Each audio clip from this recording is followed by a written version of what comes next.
Hey, Humara, we need to go to Taco Time to do work. Fine. Let me get ready. You got the keys? Yeah. Don't move! Humara, help!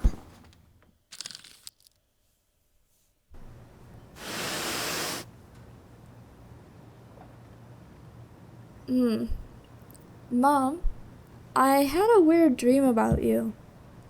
Really? Yeah, we went to Taco Time to go work around 9 p.m. because someone got sick or something. But when we were about to get in the car, some guy was pulling you away.